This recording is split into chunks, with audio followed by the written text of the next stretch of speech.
We turn again to our series on obesity, this morning with correspondent Adam Yamaguchi, who shows us how in Japan, less is more. Here's a number that might make you put that second donut down. In the United States, around 40% of all adults are considered obese. In Japan, the obesity rate is only a tenth of that. We're not saying you'll never see a heavy person in Japan. You'll just need to look really hard. But compared to Americans, few Japanese ever go to a gym. They just move more in everyday life. In Tokyo, where fewer people own cars, they average at least 10,000 steps a day. 上見て、下見て。 And it continues when they get to work. 吐いて。 Like a lot of other Japanese companies, Tokyo's Tanita Corporation is all in on personal fitness. Even a routine business meeting can be a chance to get your steps in. The Tanita company makes scales, and employees like Ito Takeshi are required to use them at least once a month. It's a new level of accountability, but it seems to work. Here's how Ito looked before he started working at Tanita. How has your health improved as a result of being an employee here?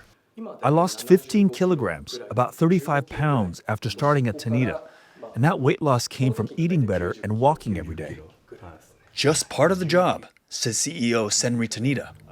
In America, a program like this would be unimaginable. Americans would not want to share their weight, their BMI with anyone, let alone with companies. In Japan, sharing your weight or the number of steps you've taken isn't something that people necessarily want to hide. So the hurdles to getting the Japanese to agree are pretty low. It might seem extreme, but if Tanita doesn't weigh and measure employees over 40, their national health insurance payments go up. So it's mandatory for anyone who wears the Tanita badge. This is not your standard employee badge. This measures how many steps you've taken in a given day, and it also knows if you haven't weighed yourself on a scale for the last month. If you haven't done so, you get locked out.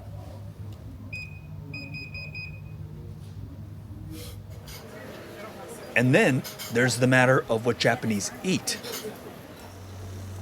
The traditional Japanese diet is pretty basic. Rice, miso soup, and pickled vegetables. The fermentation in the miso and pickles is good for a healthy gut. Legendary Japanese culinary expert Yoshiharu Doi cooked us up a classic Japanese meal that included all three. And it's through this simplicity and accessibility that we're all able to remain healthy. But the Japanese eat a lot more than this. In Tokyo, there's plenty of fast food and junk food. Trust me, the donuts alone are exceptional. Oh my God.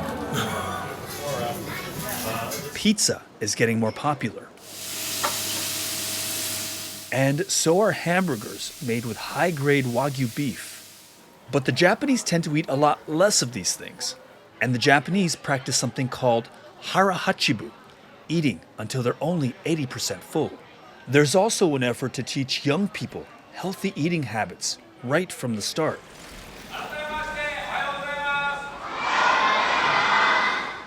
This is Shikahama Mirai Elementary School, but it could be any public school in Japan. By the time classes begin at 8 a.m., the staff is already making lunch in a spotless kitchen, run by people dressed like they work in a sterile microchip factory. Around here, school lunch is a big deal, and it has been for years. Inside Japan, G.I. Joe relaxes and turns sightseer. He's a strange new kind of tourist to native small fry. Japan's school lunch program was actually started after World War II, when the country was shattered and food was scarce. The occupying U.S. authority ordered that all school children get one good free meal a day.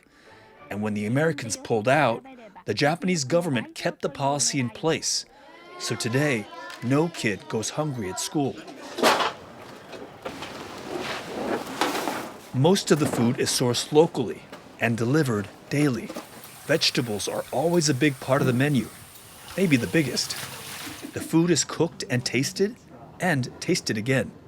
There's a full-time on-site nutritionist like Kawano Komiko here on every campus.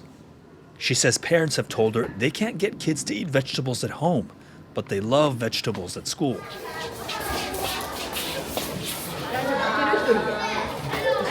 There's no cafeteria here. The lunch ladies cart the food up and deliver it to the classrooms. The principal and vice principal get the first taste. Once they sign off, the feeding ballet begins. The kids suit up in sterile white smocks and collect the food carts. Then they wheel them back to the individual classrooms and set up a lunch line. I don't know that I've ever been excited about cafeteria food. Something tells me this is going to hit a little different. On the menu the day we were there, rice, blanched vegetables, soup, and a special treat, fried squid. The school says the kids only get fried foods about twice a month. This is a very balanced meal. You've got your protein, your carb, a lot of vegetables, and the dessert is a quarter of an orange. No one eats until everyone is served. They briefly give thanks. And then, dozo meshiagare. Bon appetit. Everyone eats the same meal, including the teachers and the guests. And these vegetables. As I eat this, I enjoy this stuff, but I'm shocked that the kids have cleared their plates of these vegetables. But getting kids to eat healthy is more than a skill.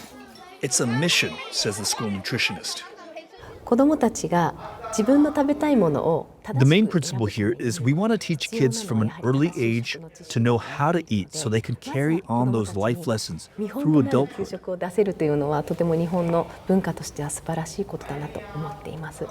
In other words, she says they just want to give their children and Japan's future a taste of a healthy life.